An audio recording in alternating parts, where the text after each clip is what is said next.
Magandang umaga sa ating lahat. Isang mapagpalang araw sa ating lahat mga tol. Ulitin ko. Magandang umaga po sa ating lahat. Kumusta po kayo? Sa ngayon mga tol, hindi pa ako nakapagtrabaho dahil sa nangyari sa kamay ko mga tol. Sugatan talaga yung kamay ko. Aalis ako ngayon mga tol. Tutungo ako doon sa mama ko para mabisita ko rin at yung mga anak ko doon mga tol.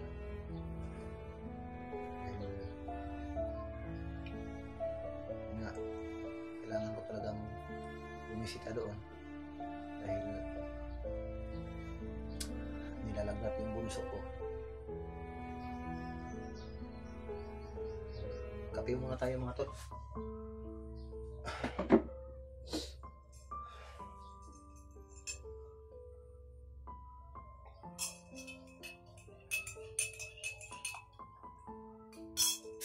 Hindi ako nakatulog ng maayos gabi mga tol dahil kumikirot kasi yung sugat ko sa kamay.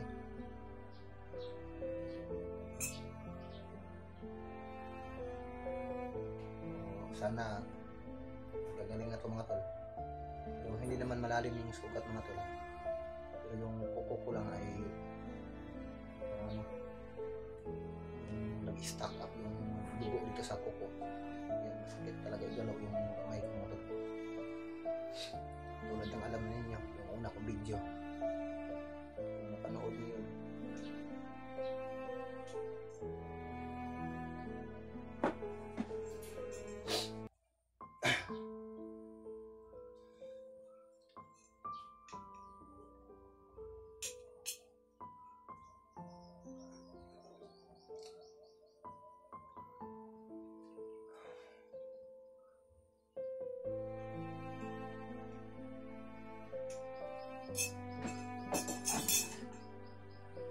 Medyo tahimik dito sa bahay mga tol dahil ako lang mag-isa.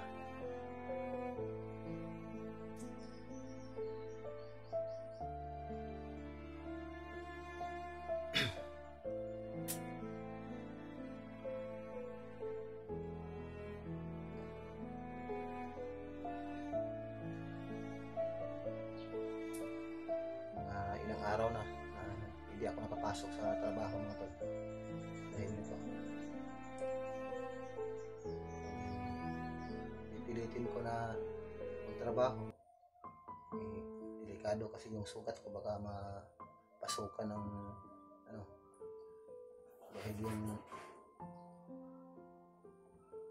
dahil yung ginawa namin doon ay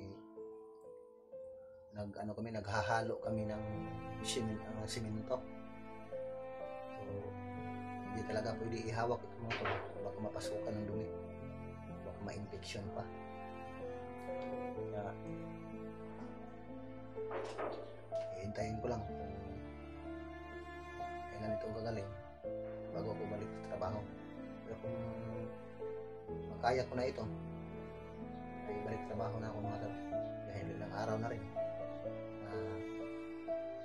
hindi ako nakapag trabaho. Sayang nga lang yung araw. Pero kung bumalik na ito, babalik ko agad sa trabaho mga tol dahil kailangan ko talaga makabalik doon mga tol dahil alam niyo na, kailangan natin kumita sa araw-araw dahil pangangailangan ng ating mga anak. Lalo ngayon ay malayo siya sa akin.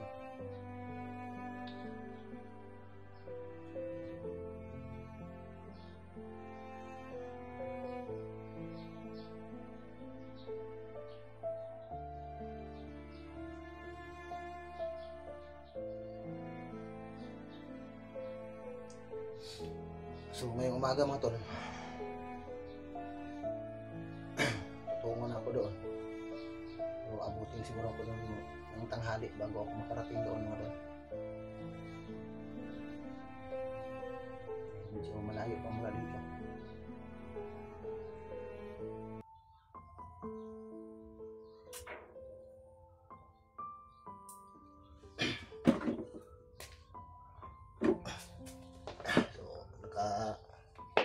mag-prepare na ako mga tol para aalis ako.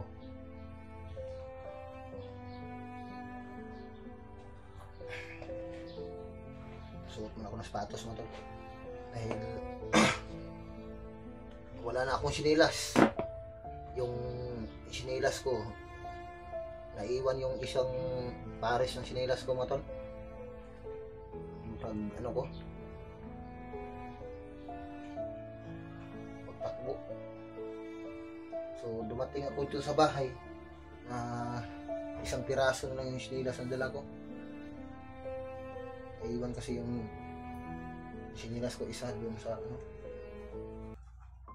damuhan pagtakbo ko.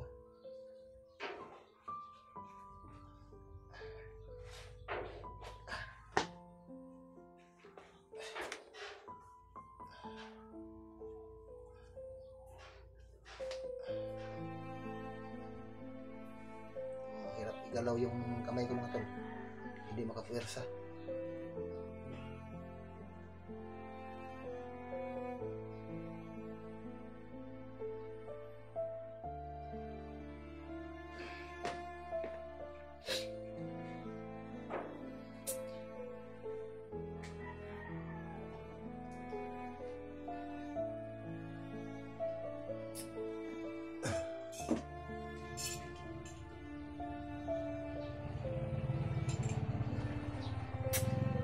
Kape tayo mga tol.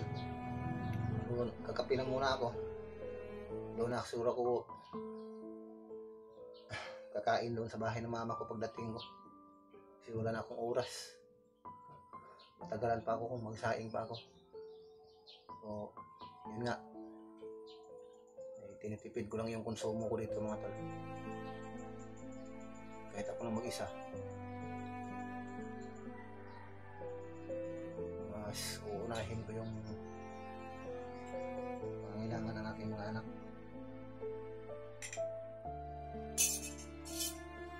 Hindi bali na 2 beses o yun. Ayaw kumain sa isang araw. Kaya ko naman.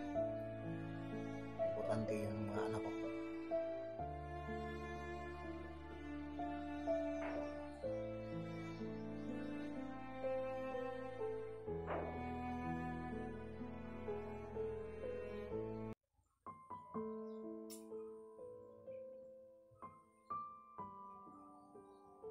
Pangatlong araw na to mga tol na hindi ako nakapag trabaho mga tol. So sayang yung araw. 3 araw na nasayang ko na hindi ako nakapasok. Sayang din naman yun. Kung nakapagtrabaho ako may ano na siguro ako.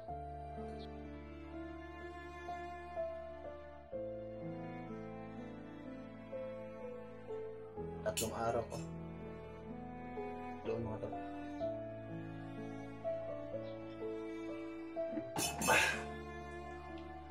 Tinitiis ko lang yun mga tol kahit mura lang yung sahod ko doon.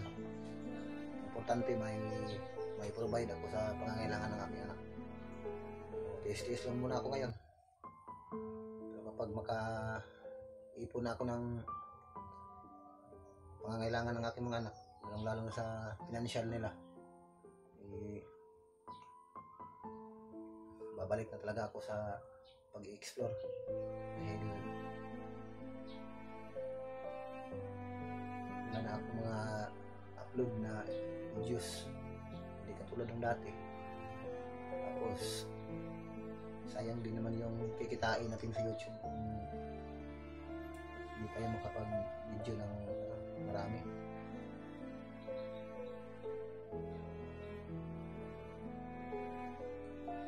Minsan lang nga ako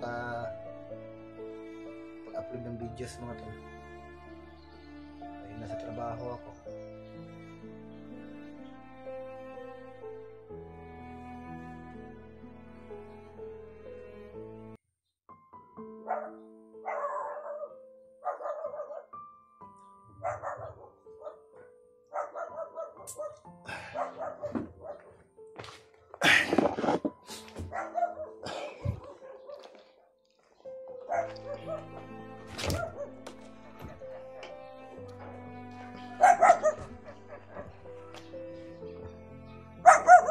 Ito yung sinilas ko mga tol, na maiwan yung isa.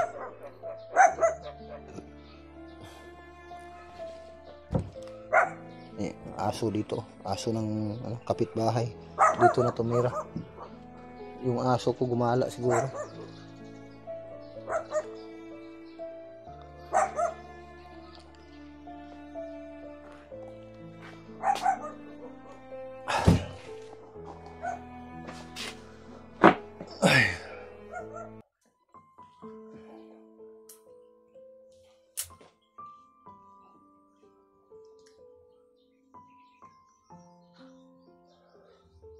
Medyo mainit na sa labas mga tol. Alas 7 pa lang ng umaga pero mainit na.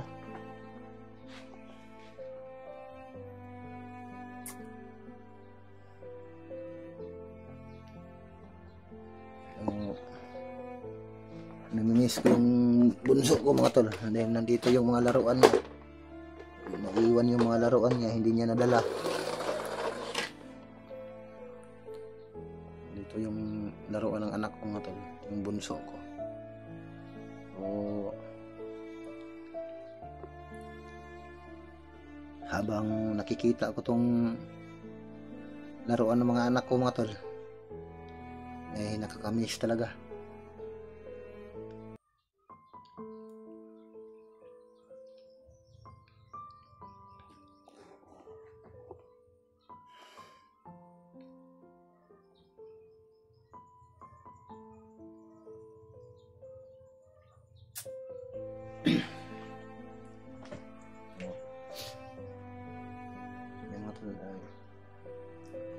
Habang nakikita ko yung mga laruan ng mga anak ko, yung ibang damit ng mga anak ko mga tol,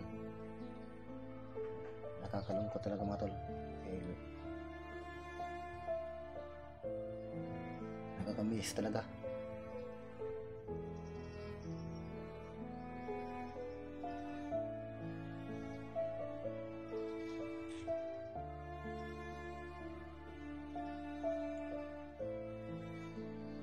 Hirap talaga mga tol kung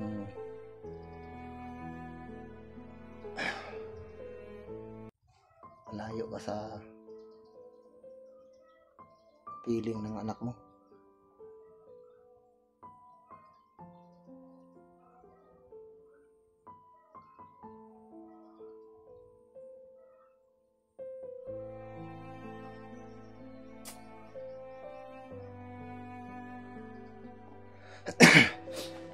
Ito mga tol, alala ko pa itong picture ng anak ko. Kapag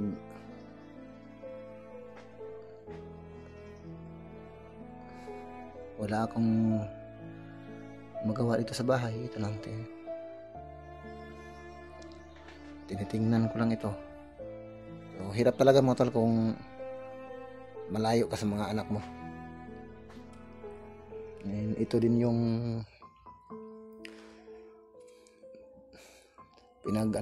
ng mga anak ko. Ito mga number of concept chart, animals. Ito yung palaging binabasa ng anak ko, yung bunso ko.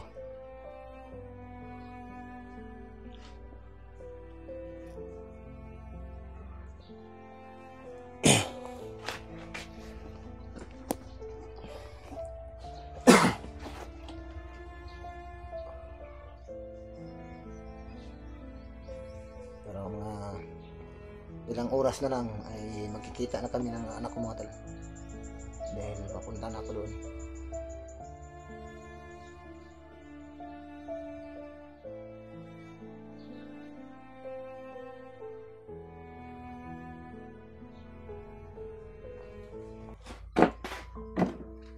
Ay naku, nakakamiss talaga mga tol.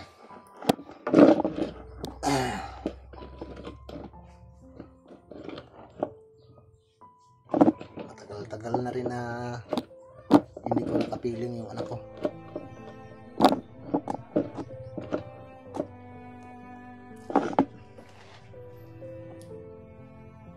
Yung mga tol, God bless po sa inyong lahat. Ingat po kayo parati.